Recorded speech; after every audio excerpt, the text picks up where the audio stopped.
నమస్తే NCN news కి స్వాగతం. నా పేరు హరిప్రియ. ముందుగా బులెటిన్ లో హెడ్లైన్స్.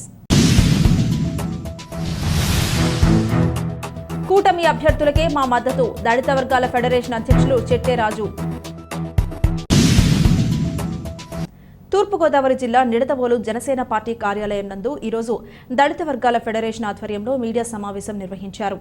ఈ కార్యక్రమానికి ముఖ్య అతిథిగా విచ్చేసిన దళిత వర్గాల ఫెడరేషన్ అధ్యక్షులు చెట్టే రాజు మాట్లాడుతూ, దళితులను నమ్మించి మోసగించిన ప్రభుత్వం జగనన్న ప్రభుత్వమని, దళిత యువకుడు సుబ్రహ్మణ్యంను చంపి ఇంటికి డోర్ డెలివరీ చేసిన వ్యక్తిని తనతో తిప్పుకుంటూ కుటిల రాజకీయాలు చేస్తున్న వైఎస్ఆర్ కాంగ్రెస్ పార్టీని తక్షణమే గద్దెదించాలని, కరోనా సమయంలో మాస్క్ అడిగిన డాక్టర్ సుధాకర్ను పిచ్చివాడిగా చిత్రీకరిస్తూ అతని చావుకు కారణమైన వారిపై చర్యలు తీసుకోకుండా ఆ కేసును పక్కదారి పట్టించిన ఘనత జగన్ ప్రభుత్వానికే దక్కుతుందని అన్నారు.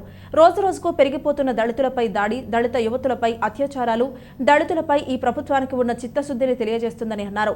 ఎస్సీ వర్గీకరణ కూటమి అభ్యర్థులతోనే సాధ్యమని, దీనిలో భాగంగానే రాష్ట్ర వ్యాప్తంగా పోటీ చేస్తున్న కూటమి అభ్యర్థులను గెలిపించడమే ధ్యేయంగా తాము అలుపెరగని పోరాటం చేస్తున్నామని అన్నారు. రాజమండ్రి పార్లమెంటరీ ఎంపీ అభ్యర్థి దగ్గుబాటి పురంధరేశ్వరికి కమలం గుర్తుపై, నిడదవోలు ఎమ్మెల్యే అభ్యర్థిగా పోటీ చేస్తున్న ఉమ్మడి పార్టీల జనసేన అభ్యర్థి కందుల దుర్గేష్ కు గాజు గ్లాసు గుర్తుపై ఓటు వేసి అఖండ మెజారిటీతో గెలిపించాలని కోరారు.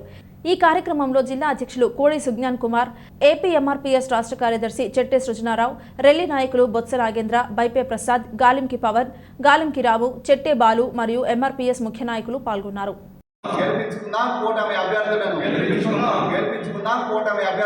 కందుల దుర్గేష్ గారిని గెలిపించుకుందాం, కందుల దుర్గేష్ గారిని గెలిపించుకుందాం, కందుల దుర్గేష్ గారిని గెలిపించుకుందాం, దుర్గేష్ గారిని గెలిపించుకుందాం, కందుల దుర్గేష్ గారిని గెలిపించుకుందాం, టీడీపీ జనసేన బీజేపీ అభ్యర్థులను గెలిపించుకుందాం, టీడీపీ జనసేన బీజేపీ అభ్యర్థులను గెలిపించుకుందాం, కూటమి అభ్యర్థులను. నమస్కారం, నా పేరు చెట్టే రాజు, దళిత వర్గాల ఫెడరేషన్ రాష్ట్ర అధ్యక్షుడు.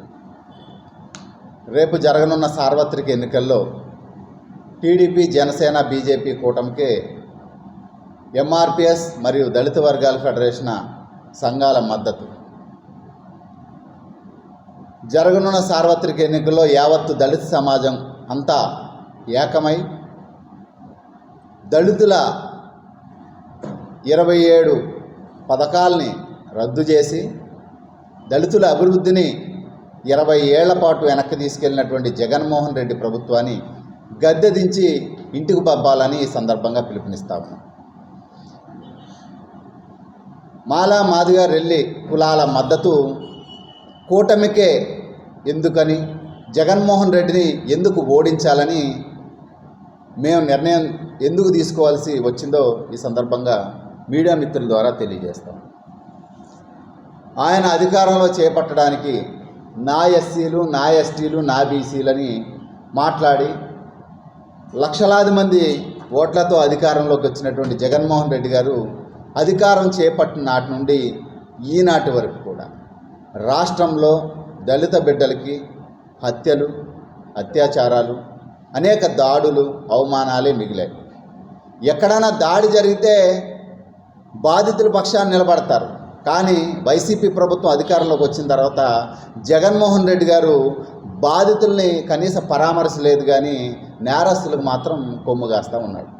దానికి ఉదాహరణ సుబ్రహ్మణ్యం అనే దళిత డ్రైవర్ని చంపి ఇంటికి శవాన్ని డోర్ డెలివరీ చేసినటువంటి అనంతబాబుని డోర్ డెలివరీ చేసి శవాన్ని ధైర్యంగా ఇంటికి ఇచ్చి నేనే చంపానని మాట్లాడిన అనంతబాబుని పక్కన పెట్టుకుని రాష్ట్ర వ్యాప్తంగా తిరుగుతూ ఉండడమే దానికి సాక్ష్యం.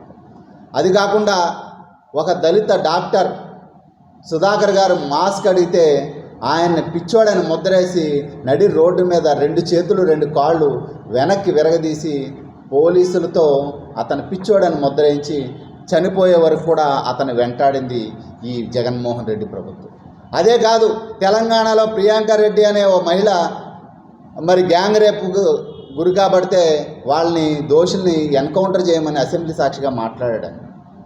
ఈ రాష్ట్రంలో ఎంతమంది దళితుల బిడ్డల మీద అత్యాచారాలు జరిగాయి. ప్రకాశం జిల్లాలో నాగమ్మ అనే ఆమె మీద అత్యాచారం జరిగితే మీరు ఎన్కౌంటర్ చేశారా జగన్మోహన్ రెడ్డి గారు? ఈ రాజమండ్రిలో ఒక మైనర్ బాలిక మీద అత్యాచారం జరిగితే ఎన్కౌంటర్ చేశారా జగన్మోహన్ రెడ్డి? అంటే మీ సామాజిక వర్గాలకు వచ్చేసరికి ఒక న్యాయం, దాని పేరు మీద ఒక చట్టం తీసుకొచ్చారు, దిశా చట్టం. దళిత బిడ్డలకి హత్యలు జరిగినా, అత్యాచారాలు జరిగినా, అవమానాలు జరిగినా కనీసం పట్టించుకోకుండా నేరస్తులకు కొమ్ము కాసే నైజం ఈ జగన్మోహన్ రెడ్డి గారిది, ఈ జగన్మోహన్ రెడ్డి ప్రభుత్వాన్ని. అదే కాకుండా మా బిడ్డలకు రావాల్సినటువంటి వేల కోట్ల రూపాయల సబ్సిడీ పథకాలేంటి, సప్లాన్ నిధులేంటి, సప్లాన్ నిధులను కూడా ప్రతి సంవత్సరం బడ్జెట్లో కేటాయించడం, మీ నవరత్న పథకాలకి దోపిడీ చేయటం. మరి మా సంక్షేమం వద్దా, మా అభివృద్ధి వద్దా? ఈ రాష్ట్రంలో ఉండబడేటువంటి 1 కోటి మంది దళితుల ఓట్లతో అధికారానికి ఎక్కినటువంటి మీరు మా బిడ్డల సంక్షేమానికి గత ప్రభుత్వాలు తెచ్చిపెట్టినటువంటి పథకాలను రద్దు చేసినటువంటి చరిత్ర ఈ జగన్మోహన్.